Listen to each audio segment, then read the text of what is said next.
Hi everyone, welcome to part 2 of my series with my story on EoE. The last time I ended off, I was just about to talk about my experience with my first food impaction. So this video is going to be talking about the first food impaction that I had, so just food being stuck in your throat. I ended up going to emergency because of that. And also I discussed a lot about the fears and the anxiety that I had along with EoE and how I ended up just choking on food quite a bit, and just like a little bit on the depression that I had with this whole entire story. Later on in the video, I then discuss about my first experience with my first biopsy and scope, and just talk a little bit about, what went on, and I eventually got diagnosed. And as well, I ended up actually going and seeing a naturopath. So it was kind of a naturopath mixed in with, he was also like an emergency physician. So just my experience of how I tried, lots of different things to figure out what this was and how to fix it. So at this point, I already knew when I saw the naturopath that I had EoE. And so I was just trying to do everything I can kind of naturally to prevent it. And just the last thing is that I ended up taking some medications, so I ended up talking about if they were working or not.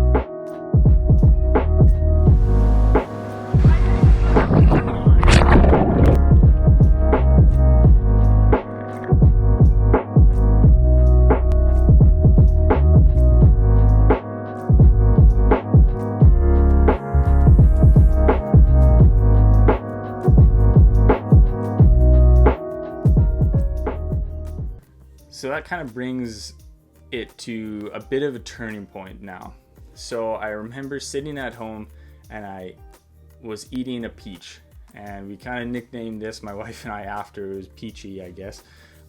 So what happened was I was eating a peach, took a bite and swallowed it. Unfortunately, it didn't go all the way down, and it was stuck there. And I was like, oh man, this hurts. It's this like tiny little piece of a peach is stuck in my throat, and a lot of the time it would get stuck up here. And a lot of people have like down by like their sternum, it gets more stuck there. But mine was a lot higher up, and it just wasn't going down. And just imagine, kind of you have your epiglottis. Correct me if I'm wrong, but that's the one thing that closes. So when you breathe or when you swallow food, it's not going down your esophagus, it's not going down your windpipe and making you choke, right? So that's the role of the epiglottis there. I really hope I didn't get that wrong. So, and this peach just wasn't going out. So I was like, okay, hey, maybe we'll wait. I think it was I slept that night. I don't remember if I had fallen asleep that night and it was the next day, but the one thing that I do remember, it was that day. It was probably like 18 hours that this peach wasn't going down. It just, nothing I was doing was making that go down. So we actually ended up going to the emergency. And it was such a weird time because the city that I was in is a really busy emergency, and there was literally no one there, which was kind of crazy in itself. And so I just walked right in and got it checked out. And through that, they actually ended up booking me with another gastroenterologist, but this time it was a lot sooner than the previous one, because I think maybe I went through emergency and it was starting to notice that, okay, yeah, I still have this food stuck in my throat and things are getting a lot worse now. And so with that, things were starting to kind of get a lot scarier for me, because anytime I would try to snack on something or maybe like swallow some sort of pill or whatever, it would get stuck and I would choke on it. The amount of times that during this whole experience that I choked on food or choked on pills, it was terrifying. And I now have like such a huge fear with choking because of the countless times that I went through trying to eat food and try to swallow pills, and it would always get stuck, like, you know, right before you kind of swallow it, and it kind of gets down more into the esophagus. So I would try to, you know, drink water, and that water would just hit the food or whatever, and then come right back up, and nothing was working. And then from that, I was choking on, you know, the water and the food, and so things were just starting to get really terrifying. I was getting so anxious. It was just a little bit ago, I think, that I actually swallowed a pill for the first time in probably 2 years, and I had so much anxiety surrounding that because of the countless times that I kept choking on these just the little things. It was usually obviously the slightly bigger pills, and I mean not even like still small pills that were actually causing me to choke and doing something weird. I still can't even swallow pills properly. It's still a bit of a technique, but the pills that I do swallow are also very small. I'm gonna jump ahead now to the first scope that I had, and I can't remember I can't remember the exact time and order of everything right here, because it was kind of a part of my life that was pretty awful, and I can't remember the full timeline of everything, because maybe I just psychologically tried to block a bunch of it out. So I went to the first specialist appointment, and I do remember this appointment very vividly because it wasn't the best experience that I've had. This was when I actually found out what it was, but it was in such an awful way.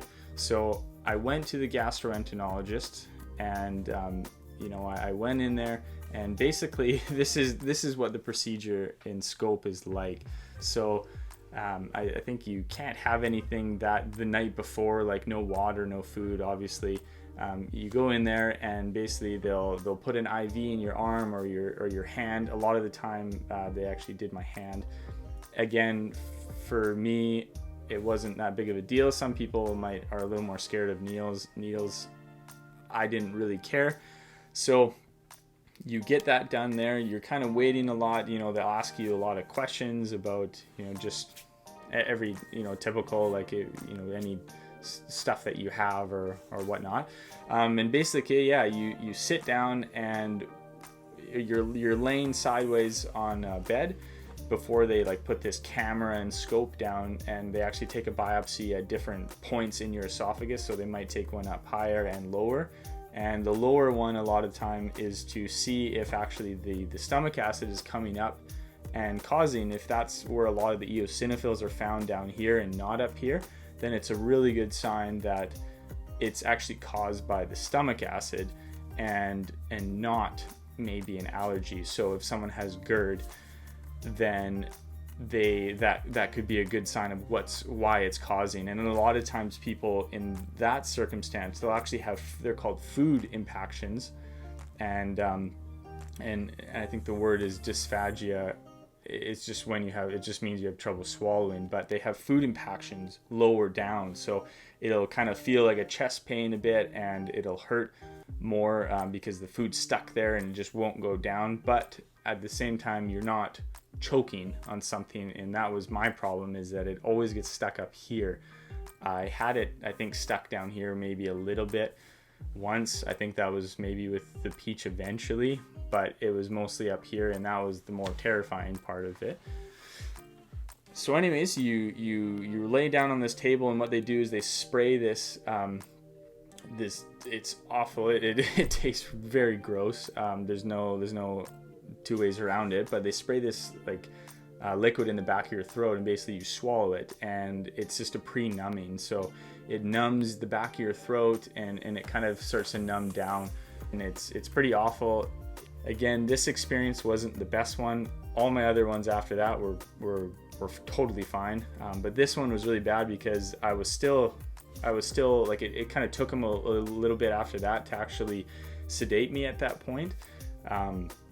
And so you can't feel yourself swallowing your saliva or anything like that. So it's super weird.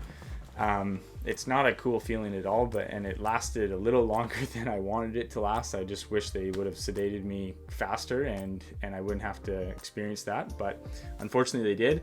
And secondly, my body, I don't know if this is why, but my body metabolizes stuff so fast, and so when they sedated me, it actually wasn't quite enough. And I do remember a lot of the procedure, and it honestly felt like someone was like taking this rod and they were just jamming it in the back of my throat. It wasn't the best experience, because I do remember it, and it's kind of, this maybe sounds freaky to people, but I promise you it's not always like this.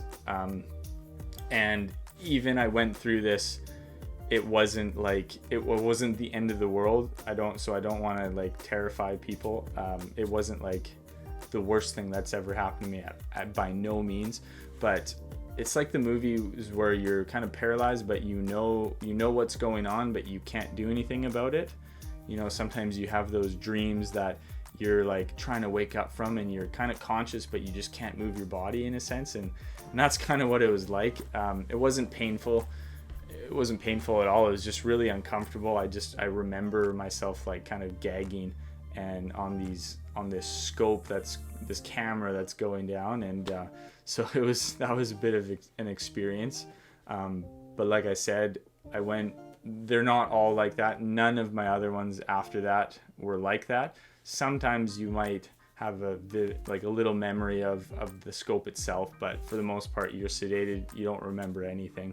After I had the procedure done, I got a form that was given to me, and that was, it showed everything, all like that they took a biopsy, different places, and the eosinophil count that was found in that little biopsy. And at the very bottom of it, it said that I had this disease called Eosinophilic Esophagitis.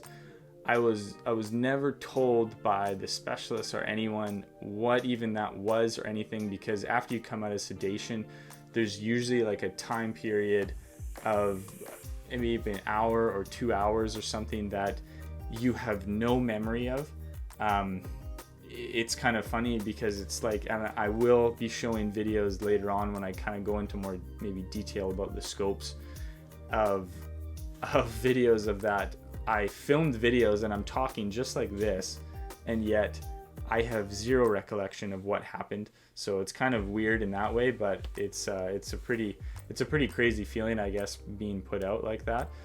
And it's funny because actually I love being put out now. It's like it's a cool feeling, I guess, but not something that I definitely would want to do all the time, but it's just an interesting experience. And so anyways, I had this piece of paper and I got driven home, and I was left there to figure out what eosinophilic esophagitis was. So here I am Googling what it is, trying to research on Dr. Google and figure it out for myself. And that caused a lot of panic and a lot of, what eventually led to just like really bad depression and just, just misery and frustration, right? And because in my head, I thought that, I thought that I wasn't able to keep going, because they also gave me pills to help combat this, and I would choke on those pills, so nothing really was working. And I just got into such a low and depressed state that I had no idea really what to do after that. There was no direction of what I need to do, how I need to eat, what even is it. And so my mind just went in a million different areas. And the biggest thing that I was scared about is that the night that I was in the hospital in emergency was the day that I actually found out that I had the job offer of becoming a career firefighter. So it's usually a day that everyone celebrates, and is so happy that you finally get the phone call of, hey, you finally made it, you're going to be a career firefighter. And I spent it in the emergency just dealing with this. So it created a lot of anxiety, and I didn't even know that I was going to be able to keep going after that point. And so I thought I may have to quit my job, because at this point I had lost 47 pounds. I went from being 215 to 168. And for me, that is super skinny. I think I have a picture of it here. It doesn't, I don't have any full body pictures. I wish I did, but I can show a picture maybe of like back in maybe when I was younger, when I was around that weight or something, if I can find one. But the thing was that me going from 215 to 168 was so unhealthy, and that's because I was choking on all my food. So I stopped eating solid food, and I started making smoothies that were wrong because they all had dairy in it, and that again was something that I was really affected by, and it wasn't working. So I went and was at my one of my best friend's wedding. I was the best man there, and that day when I was at the wedding, I couldn't eat any food again, and it was just I was so depressed, and I was losing so much weight. I actually went to a naturopath. He's a naturopath / kind of doctor, and I tried to do a lot of that type of like droplet stuff. I spent a lot of money doing it, and honestly I ended up being really frustrated in the end because nothing was working. It wasn't maybe I didn't give it enough time, but I had spent so much money on these different methods that and nothing was working for me at the time. I had a birthday that Chelsea had taken me out on, and we had gone to all these different restaurants, and I'd got like ice cream and smoothies and broccoli cheddar soup, but the thing was that everything had dairy in it. And dairy was such a huge culprit for the reason why that I was dealing with eosinophilic esophagitis, and because I think it was such a buildup over the years of the amount of dairy that I was having, and my body just kind of snapped, and it kind of had enough, I guess, of it, and now it's fighting itself, and that's why you create your esophagus creates all these like little rings that go down it. And so imagine your esophagus is supposed to be really smooth, but in mine it's kind of like there's like all these little bumps in it, right? So imagine going down a slide that every foot there's a little notch up in it. It's not very smooth. So just imagine that's food trying to go down my esophagus, but you're hitting a notch every foot, right? So that's why it wasn't really working very well. So I think that's enough for this video. I spoke a lot about it. It's quite a longer video, and I apologize for that, but I'm going to come out with part 2 of this. This is actually part 3, not 2, and just finish up my story of where I'm at now and kind of how I recovered from eosinophilic esophagitis, EoE. And I just want to, by this, is give hope to people that, hey, you can go through this and you can live with this. A lot of time people actually grow out of EoE, and it's more predominantly actually in men and in children. But now I think just because of how the food industry and stuff is going, my prediction or my theory, it's not really backed up by too much, is just that the stuff that we're consuming now is just really not healthy, not natural, and I think our bodies are starting to kind of have enough of it. And from a little bit of research, it seems like that there's a lot more allergies, people with allergies, like food allergies, starting to form, and as well, EoE is actually becoming a lot more prevalent in adults, in young adults, and in children. So it's something that it wasn't that bad before, but it's getting worse, and I kind of think that it is the stuff that we are consuming. So if you like this video and it's helped, please subscribe to this channel, and you can follow me also on Instagram and TikTok. I want to be posting a lot more videos about EoE and just my experience with it, and also how you can eat and get through this, and so I just want to give hope to people. So stay tuned for next time, and we'll see you later. So part 3 and 4 of these series, I'm just going to be ended up talking a little bit more about when I actually started firefighting and what that kind of whole experience was like. So when I started firefighting then, I actually end up discussing a little bit about how I actually ate when I was training to become a career firefighter, and just all the little bit of struggles that happen with that. And I've got some interesting stories that I end up sharing in part 3 of this series as well. A little teaser, I guess. I had a Yeti container and it absolutely exploded all over my whole entire living room. So definitely stay tuned for that story, because I think it's a pretty good one. And probably the most important thing that I end up discussing in the later series, part 3 and 4, is just the elimination diet. So this is a huge part of finding success within EoE. So really stay tuned. Just a little bit about my experience with the elimination diet and how that really helped me. So I'll eventually make a video going into a little more detail about that and how to go about doing that. But this is just a general overview of everything. So again, if you like it, please subscribe to the channel and please share it with someone. And yeah, I hope to see you next time. And also, please, if you have any questions, comment down below and I'll try to get back to you.